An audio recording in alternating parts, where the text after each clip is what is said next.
जो लोग असल में दौलत बनाते हैं वो उन फाइज कामों पर कभी वक्त जाया नहीं करते। एन बेमकसद मीडिया का इस्तेमाल कामयाब और दौलतमंद लोग सारा दिन सोशल मीडिया, टीवी शोज या फजूल वीडियोस में नहीं उलझते। वो अपना कीमती वक्त सीखने, तहकीक करने और खुद को बेहतर बनाने में लगाते हैं। डी जल्दी अमीर होने के ख्वाब। ऐसे लोग कभी भी फौरन अमीर हो जाओ जैसी स्कीमों में नहीं फंसते। ना वो क्रिप्टो फ्रॉड में लगते हैं, ना ही बगैर सोचे समझे इन्वेस्टमेंट करते हैं। वो सब्र के साथ हकीकत पसंदाना अंदाज में तवील मदती दौलत बनाते हैं। नंबर 3, गैर जरूरी तज्जिए और फैसले में देर ज्यादा सोचना, डरना या हर चीज का परफेक्ट होना इंतजार करना।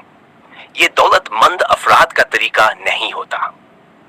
वो 80% मालूमात पर एतमाद करके फौरी फैसला लेते हैं, सीखते हैं और वक्त के साथ बेहतरी लाते हैं।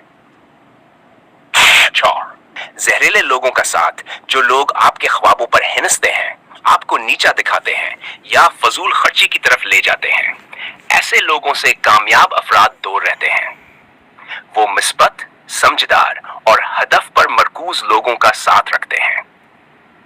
5, शिकायत, इल्जाम और मजलूम सोच।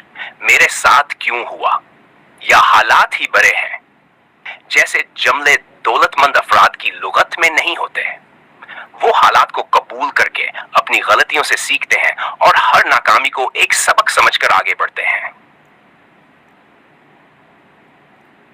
अगर आप भी असल दौलत बनाना चाहते हैं तो स्क्रीन टाइम कम करें, जज्बाती फैसलों से बचें, सीखने, करने और बेहतर बनने पर तवज्जो दें। अपनी कंपनी का जायजा लें, खुद को मजलूम नहीं जिम्मेदार समझें, क्योंकि दौलत सिर्फ पैसे से नहीं, सोच, वक्त और अमल से बनती है। अगर आप चाहें